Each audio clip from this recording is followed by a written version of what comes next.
Welcome to the Spire Directors Commentary Podcast, recorded by Grant Howitt and Chris Taylor. Following a successful Kickstarter campaign, we agreed to record commentary for each chapter of the Spire RPG, a fantasy punk game about insurrection, oppression, and horror, and release it to our backers. We wanted to talk about the decisions that led us to design Spire the way we did and show our working as best as possible. What you are about to listen to is a podcast made up of those files, arranged into blocks an hour or so long. We encourage you to start from episode 1 and move forward from there.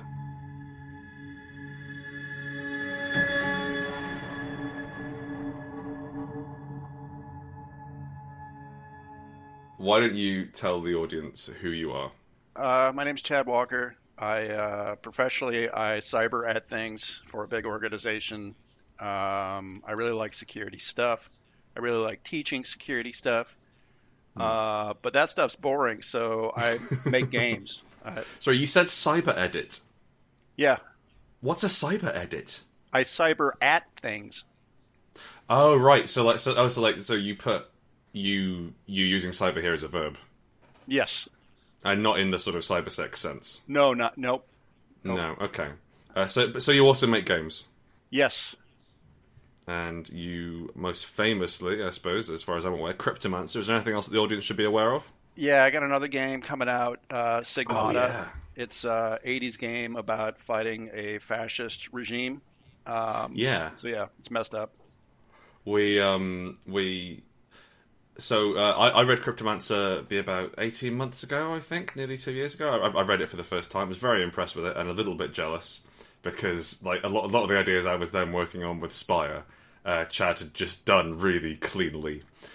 And Spire ended up diverging to be a little bit further away from what Cryptomancer was, although I think they certainly share some of the same inspirations and, I suppose, tone of bringing fantasy into the modern era and thinking about how fantasy tropes would evolve. What drew you to Spire? Did I ask you, or did you ask me?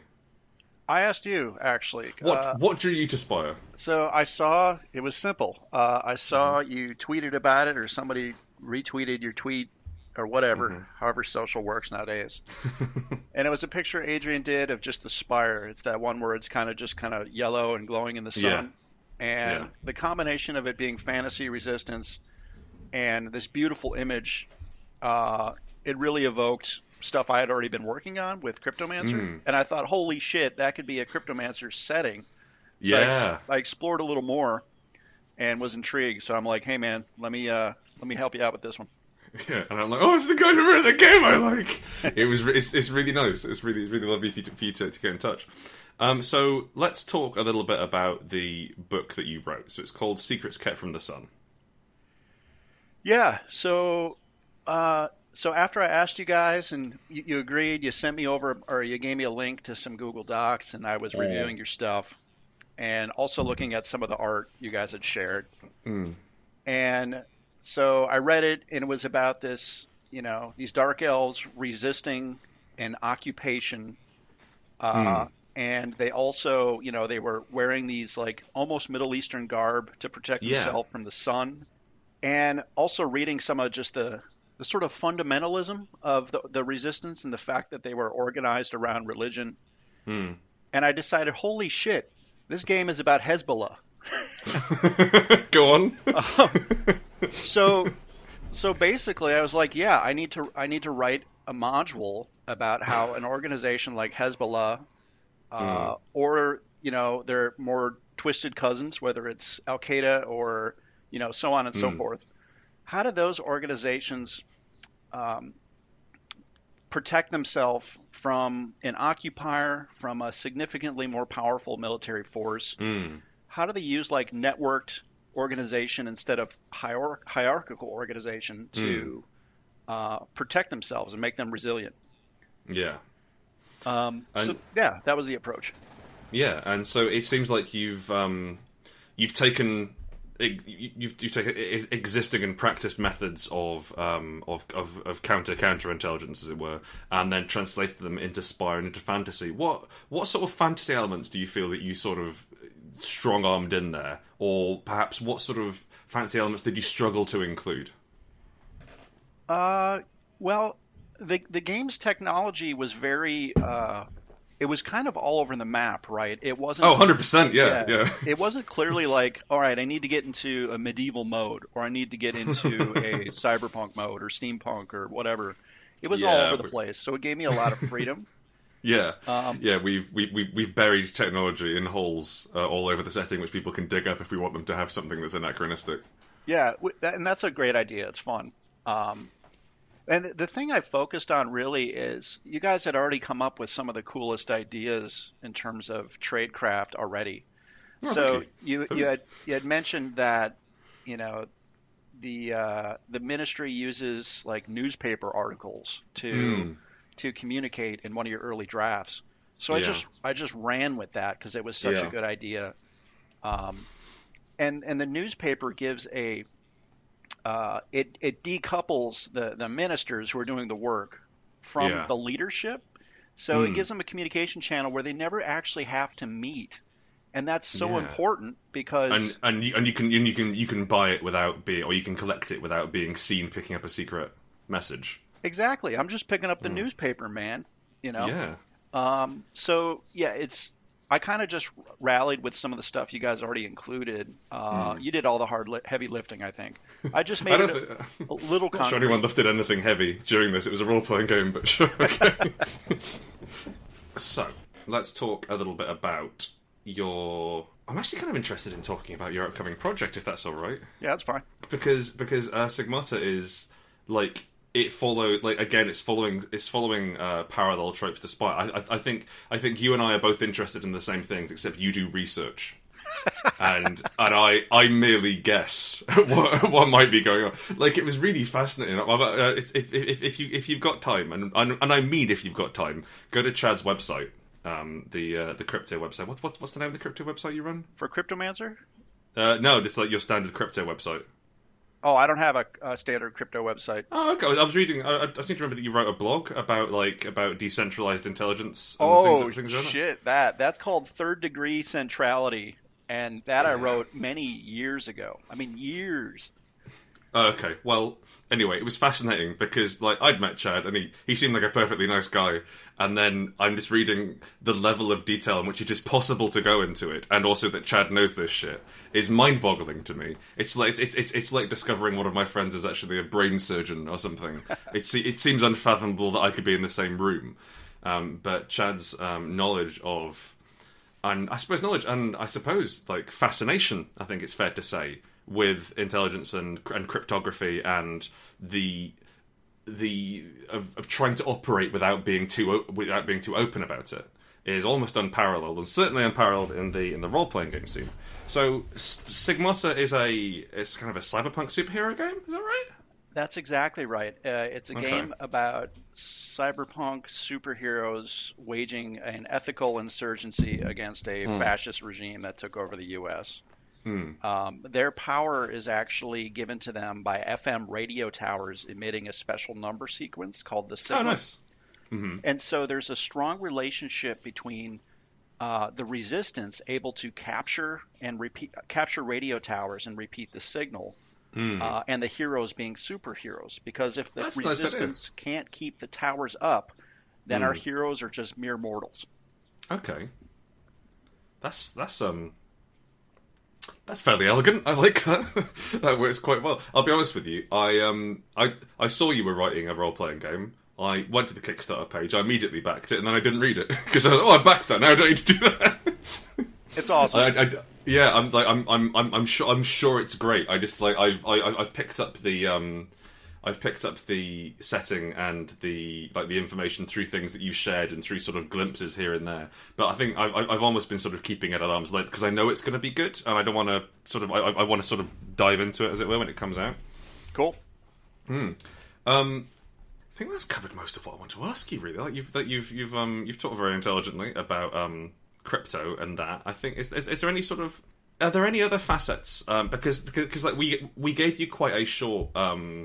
Quite a small amount of words to play with. We gave you 6,000 words to write something, and you focused very heavily on the interaction between the ministers and their magisters and the upper echelons of that when trying to conceal their efforts from the occupying force.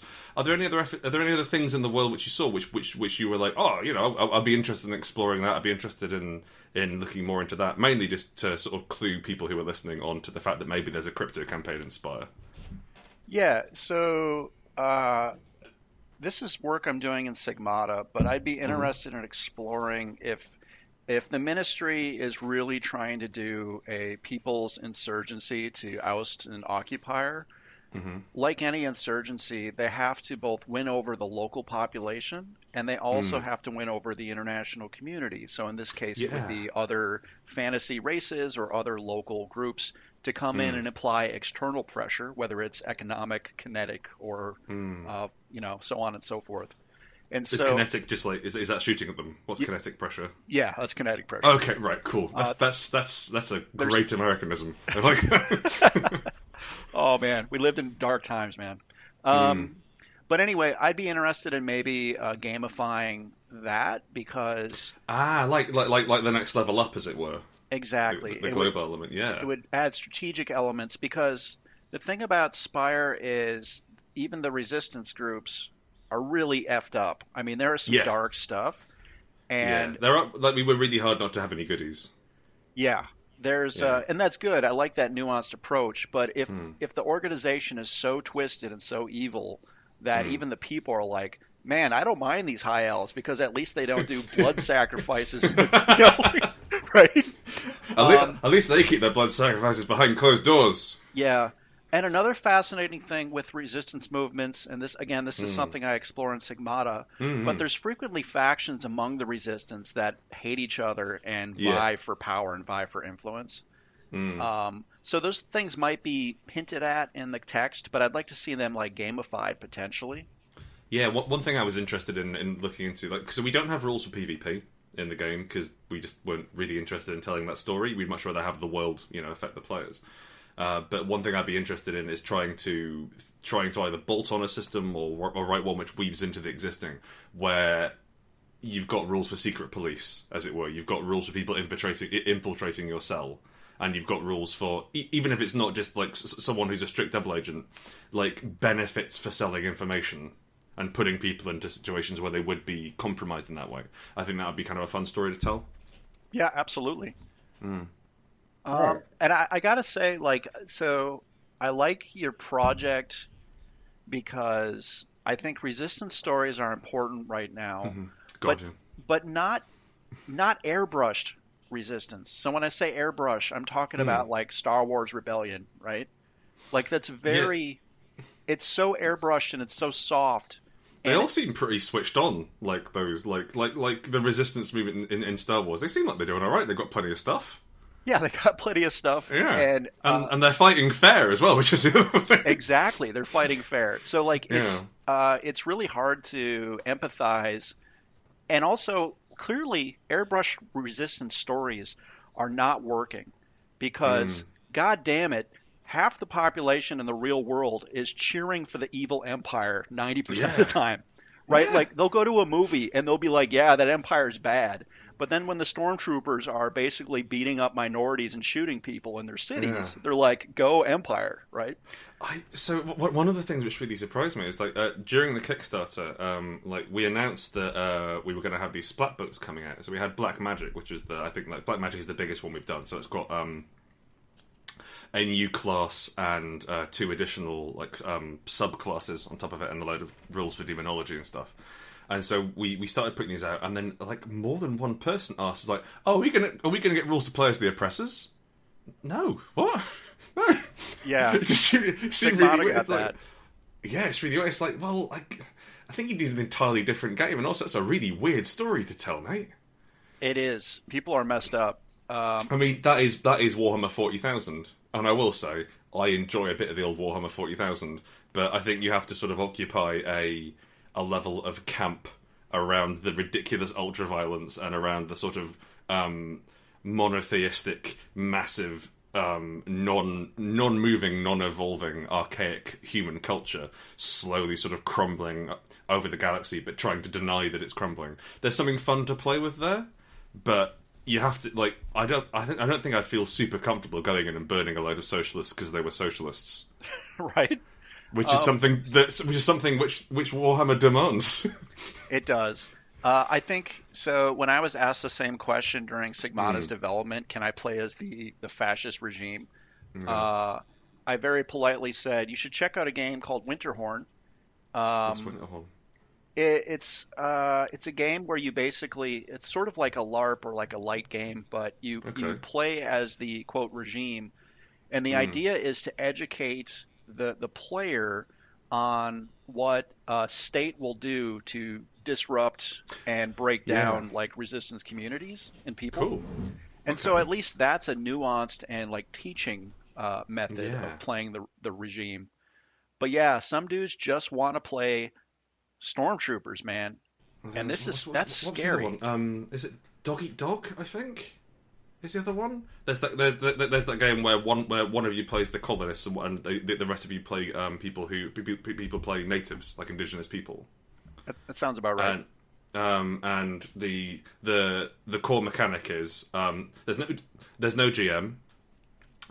If you roll and an indigenous person wins, the GM can ask for a reroll, and if the colonial player can ask for a reroll, and if the colonial player is still unhappy, they can just say they win.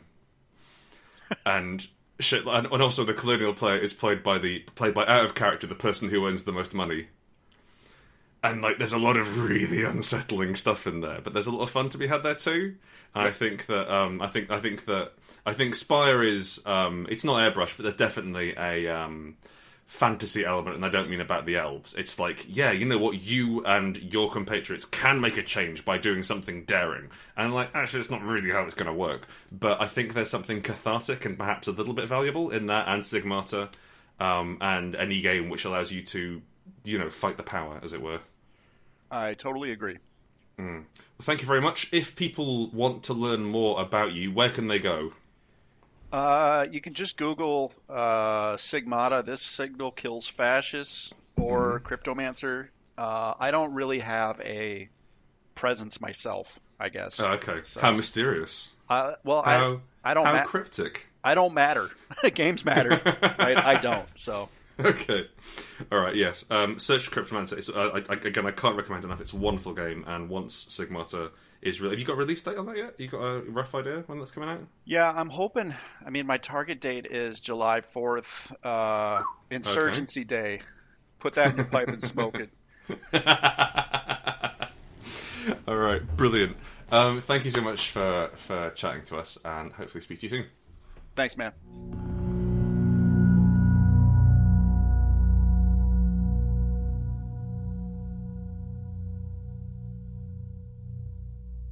Hello.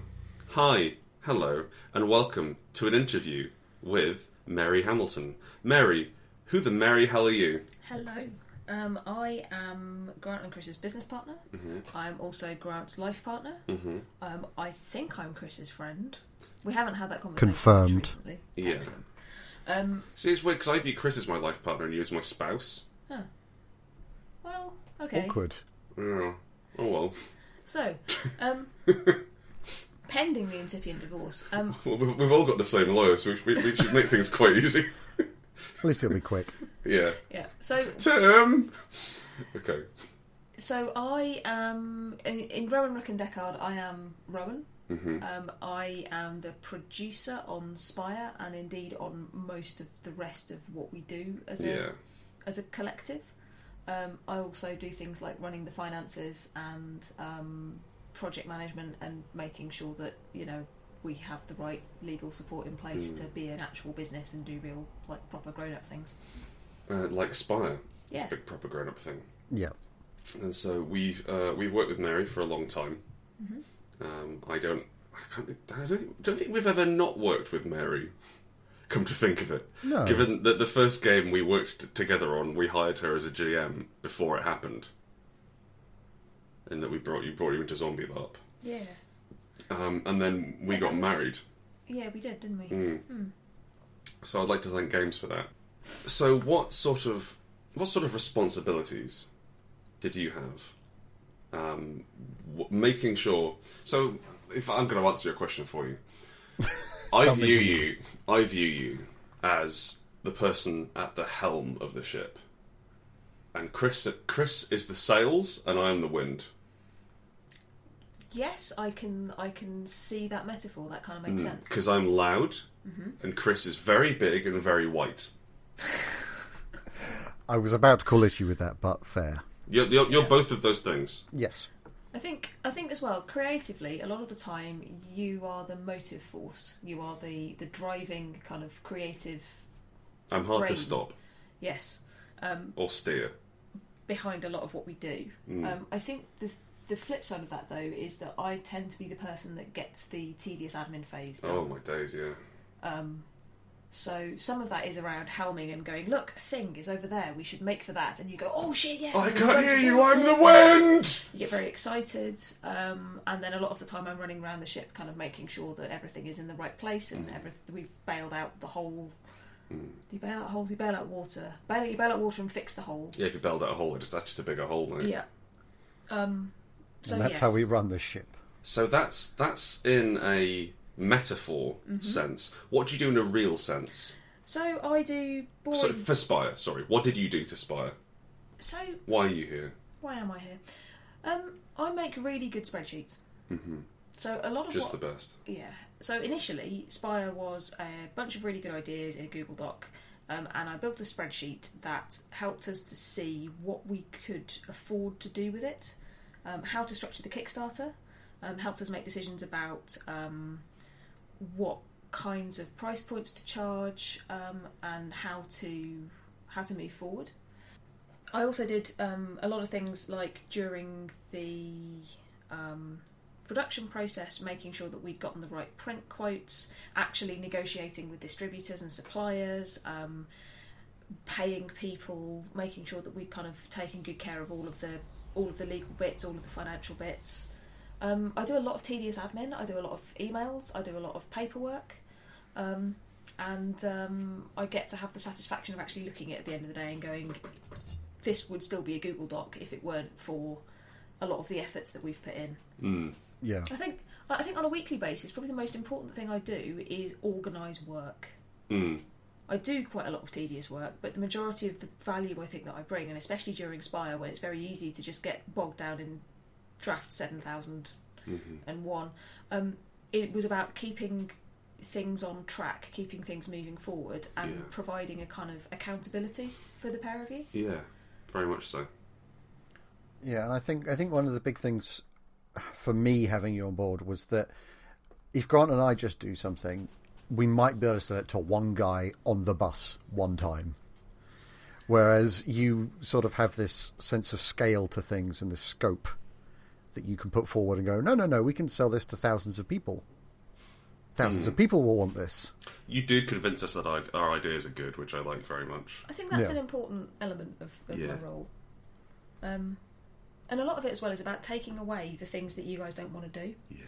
Like, the more you two focus, or the more you two can focus on the purely creative side, the better that creative side is. Yeah. So if there's if I need to phone 3 different printers in order to get a quote, in order to decide which one of the several different litho printers in the UK we're going to go with, that's a thing I can do that means that you guys don't have to step away from the creative process. I think that partnership's really important to me as well. Although a lot of the time I'm not creatively involved, I like to think that I'm facilitating the creative process. Oh, for sure. For sure, definitely. Like you've opened up our horizon significantly. Let's get back to Spire. What challenges did you find? Oh, that's a boring question. What's your favourite part about Spire, Mary? I mean, at the moment, honestly, it's the way the book smells. You do keep talking about that online. It's my favourite thing. It's amazing. It's very similar to the smell of new booster packs. Yeah. I think I prefer new booster packs in terms of stank. I love them both. But it's a really happy smell. It's a proper kind of litho print. Really nice, really enjoyable smell. Please do smell your book if you haven't already. Please do. Because it'll go away, you know. That smell doesn't last. That's true, and like this is going at the end of the podcast as well. So like it might have faded by that point. Oof. Maybe we can flag it up in a post-it note on the first one. Get right in the crease. Enjoy the memory of the smell of your book. No, I think my favourite thing about it is the way that it encourages a group of people who, let's face it, historically speaking, have tend not to be the sort of people who have experienced dramatic amounts of oppression. You don't need to mince your words around this one. We understand. Right, but Spire is an empathy machine. It puts people in the shoes of people who are facing something that most of the players of Spire will never have had to face. And it provides ways to talk about that and ways to experience that and feel that I think open up dialogue in a really important and interesting way. And like, play is how we learn as humans. It's one of the key drivers of learning skills and experiencing the world. We play at things, and I think especially as adults we lose sight of that a lot of the time. But play doesn't necessarily have to be pointless fun or meaningless indulgence. It can be serious, it can be deep, it can be complex, and it can do some pretty meaningful teaching. I think Spire's in a really interesting tradition there. Do you think we've got a opportunity in the role-playing market and the tabletop games industry to expand that and talk about some more important things? Probably. I mean, I'd say so. I think most... By we, I mean the industry rather than me and Chris. Yeah, absolutely. I mean, most of the best games, or certainly the games that I've enjoyed playing, provide space to talk about something deep and meaningful. Like Changeling, for example, is an opportunity to talk about trauma and the after effects of trauma and the way that can bring people together and also tear them apart. It's also, crucially, a game about being a fairy. But it exists on multiple levels in the same way, right? Spire is a game about being a dark elf and being a bit stabby and espionage-y, but it's also a game about oppression and the desperation that it drives in people. And you know, it's going to be up to every GM how they build their story and how they make their world. It's quite hard to not make it about oppression. You have to really try.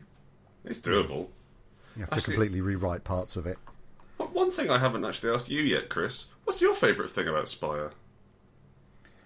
My favourite thing about Spire is the rewards system. What, the refreshing and advances? It's kind of, but it's the way that there's no real magic items in the game. There's no real currency. It's the way that you're rewarded with people. Yeah. And with alliances, and it's about forming those bonds and growing in personal power to overcome something, rather than the external power of getting a +5 sword. What does the +5 do anyway? More magic. It's just more magic than the +4 sword. It's got loads of magic in it. I think actually it's a misinterpretation, and it's actually more sword. Oh, it's just another sword. So it's just 5 swords. Yeah. Well, 6. Oh yeah. Because you've got the base sword. Forgetting the base sword, yeah. That's why you have to have the base sword. Then you have a sword +5. So it's like being hit by 5 swords, because actually it's just 5 swords very close to one another. Yeah. So Mary, you took our document, our scribblings, and you made it into Kickstarter. How? Yeah, how did that happen? How did that happen? Because we were there. I don't really remember a lot of it. I think crucially, Alida took the document and turned it into something absolutely gorgeous. Yeah. I took the idea and tried to turn it into something that would be viable. And I didn't write the Kickstarter page. You guys did that. I didn't do the video. You guys did that. I didn't write the book. You guys did that. But what I did do was make the numbers dance. Mm-hmm. Yeah. And I can talk in a bit of detail about that if that's going to be interesting to people. If you reckon you can make numbers interesting. It's something I've struggled with finding interesting. But go! So one of the things that I think is pretty vital for Kickstarters, if they're going to do well, if they're going to try and succeed, is to try and find ways to make success beneficial. Too many Kickstarters, especially the small ones, and some of the ones that we've done, I think, as well, make it very easy for massive success to become a massive problem by putting in stretch goals that don't that add to costs across the board, or by getting to a place where economics of fulfillment start to eat into what's possible. We've got some, I've got some experience of running Kickstarter now. This is the third one that we've run. First one was Goblin Quest, the second one was Unbound, and both of those taught us, I think, a huge amount about how to structure things. And how to sell them as well. Yeah.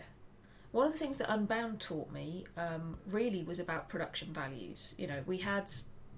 We delivered Unbound. It's a beautiful book. It's a fantastic system. But we discovered that due to the printing methods that we used and to some extent also due to the distribution, we had problems with fulfillment where the book got damaged in the works in the process of being sent out. And I remember that quite early on, after we decided to make Spire, but a long time before we actually built the Kickstarter, we had a conversation about production values and what it was that we wanted to do with this book. And that's actually built into the values of the company now, is that we want to make things that last. And we wanted Spire to be something, not just something that people could look at and that would be pretty and they could stick it on their shelves, but something that could be used, genuinely used, and that could survive potentially many occasions of being taken down off the shelf, handed around a gaming group, thumbed through to find the bits of information that you needed. So we made the decision to price it much higher than our previous products. Goblin Quest was £8. Sorry? Goblin Quest was £8. Exactly. Like we were looking at, instead of doing print on demand through something like Lightning Source, we were looking at actually getting a dedicated print run. And basically what I did was I built a spreadsheet that let us put in approximate numbers for everything that we would need to spend to work out how much we'd need to make on the Kickstarter in a worst case scenario in order to still break even at the other end of this. The other element of that as well is one of our other values as a company is everybody gets paid. So within that we built in things like the pair of you actually getting meaningfully paid for your work. Which is really cool. Yeah, it was super good.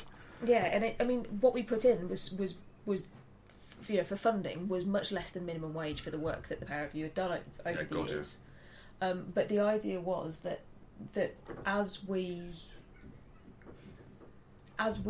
funded, if we overfunded, that part of that overfunding would actually go towards paying you guys a wage for your work, in addition to paying our artists more, paying our designer more, and making sure that we could actually make the best possible product. We made some decisions as a result of that towards the end of the process. Things like around the art prints that we've pulled out. We've spent quite a lot on art prints compared to our original budget, because we wanted those to be litho printed rather than digital printed. We wanted them to look as gorgeous as we could afford, and I think it's been worth it. The quality on those is fantastic. I'm really happy with them, but that meant that we all of the hard work that we put into making those numbers work very early on has worked really nicely for us. If you're listening to this, by the way, and you're thinking of running your own Kickstarter, the single biggest tip I have for you is 10% contingency budget. That's not 10% of what you think you'll spend, it's 10% of the total you raise across all platforms. Because as your funding level goes up, the potential for something to go really, really badly wrong goes up. And that contingency budget is nothing short of crucial. If everything goes well, you end up with a little extra profit that you can then turn into investments into your next Kickstarters or into, like we're doing, in adventures or additional pieces of content. If things go badly, you're going to need that fund, and if you don't have it, then that's how a lot of Kickstarters fail. Something unexpected costs more than you'd think, and you end up, because there's no contingency budget, you end up eating into personal profit or literally not being able to fulfill something because you've already spent more than you've made. Yeah, I think that's one of the things I see with a lot of Kickstarters, where all the numbers are so tightly tuned that if anything goes wrong at any point, they get screwed. And I think as well, a lot of people approach Kickstarter with the idea of like, well, I just want to make this work. I just want to get my game out there. And actually, you need to approach it as, I just want to make as much money as humanly possible whilst doing something I like. Because like we didn't get into this for the money. Like this is not a wealthy person's business. No. But I get to do my dream job, and the way the Kickstarter is set up is that is that we can fund our business through that. But when I ran Goblin Quest for the first time, so when we did the Kickstarter for Goblin Quest, I asked for, I think, was it £50? You asked for 2,000. 2,000? No, sorry. My payment. Oh yes. Was £50 yeah, for writing a book. Your chunk of that payment was £50. And that's a bad plan. Don't do that. No, try and pay yourself something. Ask for more money. Yeah. I think, honestly, one of the biggest mistakes I see people make is the idea that funding a Kickstarter is the end. Yeah. Funding the Kickstarter is the beginning. Mm-hmm. Well, a lot of the time. There is a bunch of work after that. Yeah. I don't know. I mean, we did write the book before we launched the Kickstarter, so there was quite a lot of work. Sure, but at that point. But I'm talking about your point about people just want to get their book out there. They just want to get their thing into the world. People think that Kickstarter is the way that they make that happen. And then you actually have to do the fucking thing. You actually have to do the work. And it's that bit of work, the bit that happens after the funding. And when you've got all the money already. Oh. It's very, very easy to slack that off. Mm-hmm. Very easy. Especially if you haven't done your research before making the Kickstarter. So, like, going into the Kickstarter, we had 3 quotes for printing, we had 2 quotes for fulfillment, and 2 options, crucially, for fulfillment, one of them involving pallet shipping and one of them involving individual packages. We had quotes for all of the art, all of the design work, the design for the newspaper clippings, the printing of the newspaper clippings, literally every element that I could think of that we would need money for was quoted and costed. And we built all of that into a spreadsheet, and then basically I created a model that said, what's the worst possible case here? What's the worst possible combination of things that people could pledge for that would mean that that we ran really, really close to the wire, and then what's the number that we need to make that still break even? And we went from there. And I am risk averse as a human.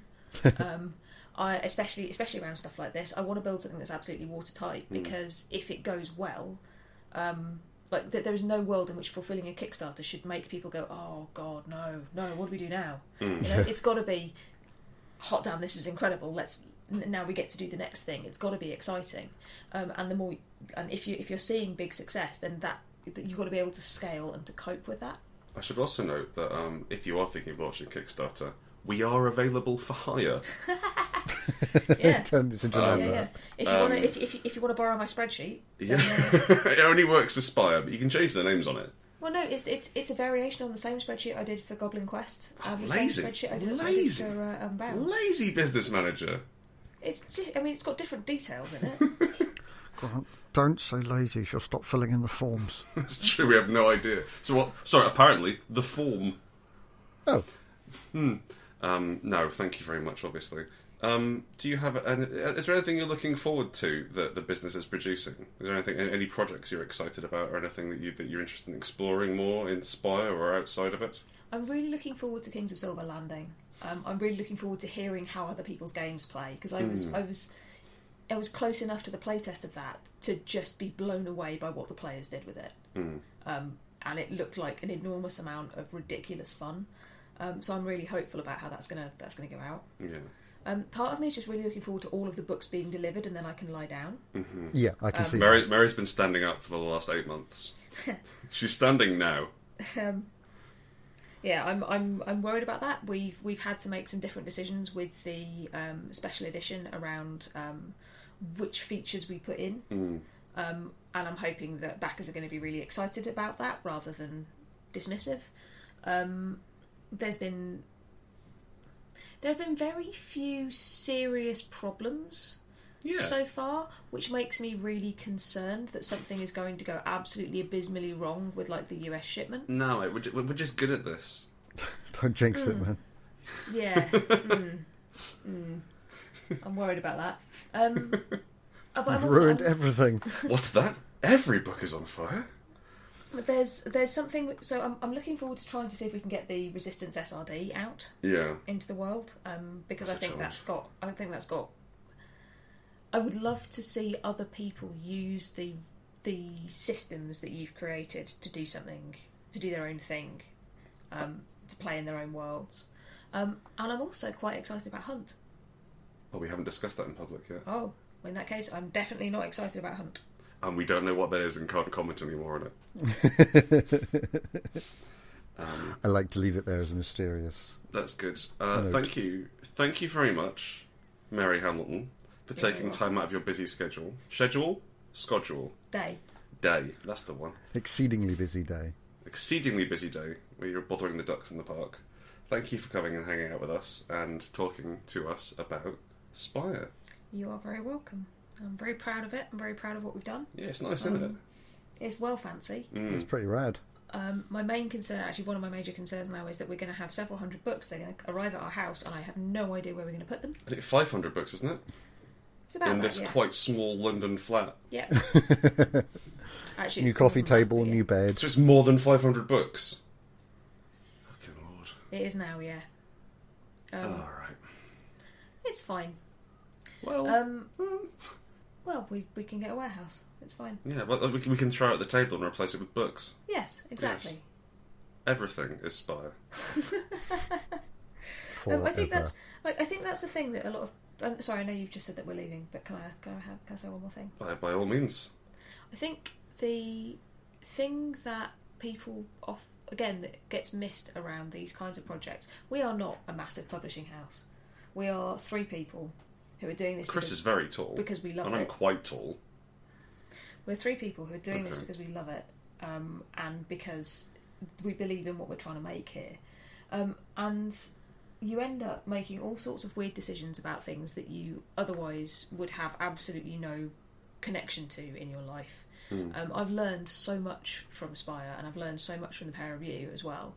And I'm really excited to see what we do next. I'm really happy about what we've done. I'm really proud of it, and I'm thrilled to be a part of it. I'm super excited to see what we do next as well. Yeah, right. Like, I'm genuinely looking forward to it. Every Kickstarter I've done has felt like my first one. And Goblin Quest was my first time out on the scene, and then Unbound was my first one with Chris, and the first sort of proper A4 format book. And then Spire was the first one which had a backstory, and so now, like, I'm wondering how I think I might actually believe that I'm legitimate now. I don't know where I go from here. Oh. I guess I just have to do it again. The next stage is RPG Messiah. That'll be good. I'm looking forward to that. It's board games, mate. That's where the money is. Yeah. Board games. Right, that's us. Bye. Bye. Bye.